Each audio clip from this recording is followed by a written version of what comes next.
Hello everyone, this is Igor Rijanovic from hdhead.com, and I will show you a tutorial explaining rack focus, how to build the effect in DS, and also how to use the custom effect that I already built.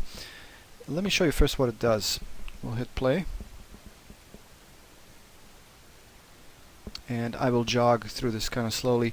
See, the focus is sharp on the mad scientist in the front, and then we're focusing on the girl, and then focus on the background.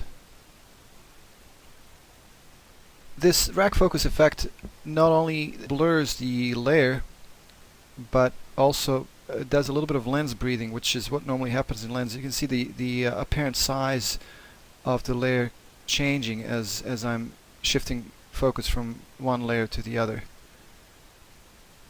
Let's look at how this works. Double click on this, and we have two custom controls here. That one is called rack focus, the other one is depth of field. Let's look at rack focus first. As the name implies, rack focus allows us to sharpen one of these three layers: background, middle ground, foreground. Let's focus on the girl for a second. Depth of field, if I make it 0, this is infinite depth of field, so everything is sharp. And as I increase this value, the depth of field becomes more shallow, so all the other layers are more out of focus.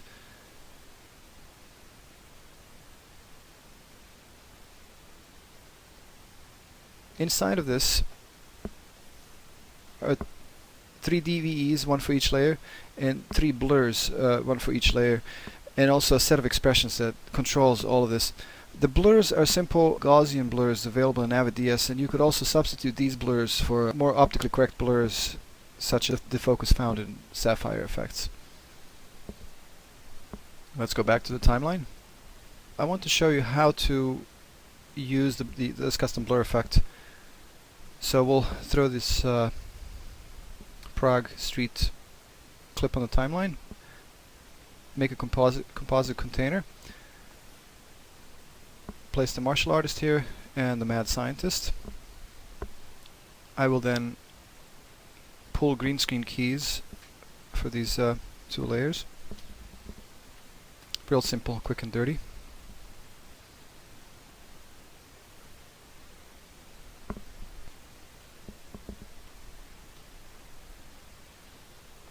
And then I will load the custom effect called rack focus. Rack focus has foreground, middle ground, and background inputs. So we'll feed the background into the background, send this to the output. So that's our background. Martial artist would be the middle ground, mad scientist would be the foreground. Double click. Obviously, without a DVE, all these layers are stacked on top of each other, so we'll place a couple of DVEs here just to quickly separate these. Remember, we're not looking for perfection right here, just looking to demonstrate how this rack focus effect works. So we'll move this here, we'll move this guy there. Okay, double click rack focus, and so okay, it's sharp on the street, sharp on the girl, sharp on the scientist. So it's very simple. Just drop this into your composite and connect the proper inputs, position your layers where you want them to go. We'll go back to the timeline, and I'll show you now what's the basic workings in the behind the scenes, how this all works. We'll take the Prague Street again, drop it here, take it into the composite mode. We'll drop the martial artist, kind of do the same steps over again. Blue green here.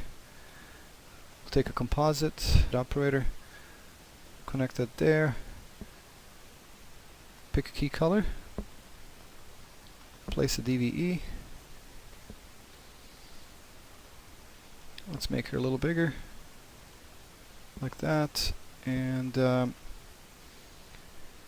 place 2 blur operators one for the background, one for the foreground. There are a couple of ways we can do this from this point on. The easiest one is to select these three nodes and fold them by hitting 9 on the keyboard.